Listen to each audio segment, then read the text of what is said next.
മലയാളത്തിന്റെ യുവതാരമായിട്ടുള്ള നിവിൻ പോളിക്ക് ഇത് എന്ത് പറ്റി? അദ്ദേഹം തന്റെ ഫിറ്റ്നസ് ഒന്നും ശ്രദ്ധിക്കുന്നതേയില്ല. തുടർച്ചയായ പരാജയ ചിത്രങ്ങൾ വന്നിട്ടും അദ്ദേഹത്തിന്റെ ഫിറ്റ്നസിന്റെ കാര്യത്തിൽ ഇപ്പോഴും ഒരു ഇംപ്രൂവ്മെന്റ് വന്നിട്ടില്ല എന്ന് ഒരുപാട് പേർ കളിയാക്കുന്നുണ്ട്. വർഷങ്ങൾക്ക് ശേഷം എന്ന സിനിമയിൽ ഗസ്റ്റ് അപ്പിയറൻസ് റോളിൽ വന്നിട്ടുണ്ടെങ്കിൽ പോലും അദ്ദേഹം ബോഡി ഷേപ്പിനെ കുറിച്ച് ഒരുപാട് തന്നെ പറഞ്ഞിട്ടുണ്ടായിരുന്നു. 2024 എന്ന വർഷത്തിൽ നിവിൻ പോളി ഒഴികെ മറ്റു എല്ലാ യുവനടന്മാർക്കും ഒരു സക്സസ്ഫുൾ ആയിട്ടുള്ള ഒരു സിനിമ ഉണ്ടായിരുന്നു. എന്നാൽ നിവിൻ പോളിക്ക് എടുത്തു പറത്തക്ക വിധത്തിലുള്ള ഒരു സിനിമ പോലും ഉണ്ടായിരുന്നില്ല.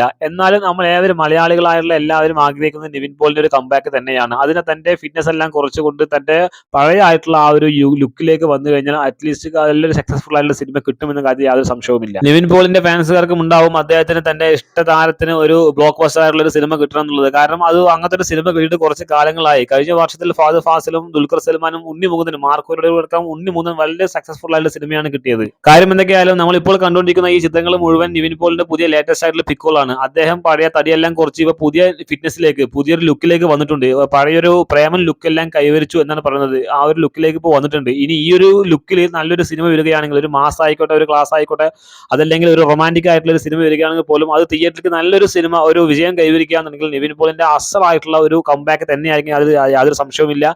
നിവിൻ പോളിന്റെ ആരാധകർക്ക് ഒരുപാട് സന്തോഷമാവുന്ന കാര്യത്തിൽ യാതൊരു തർക്കവുമില്ല.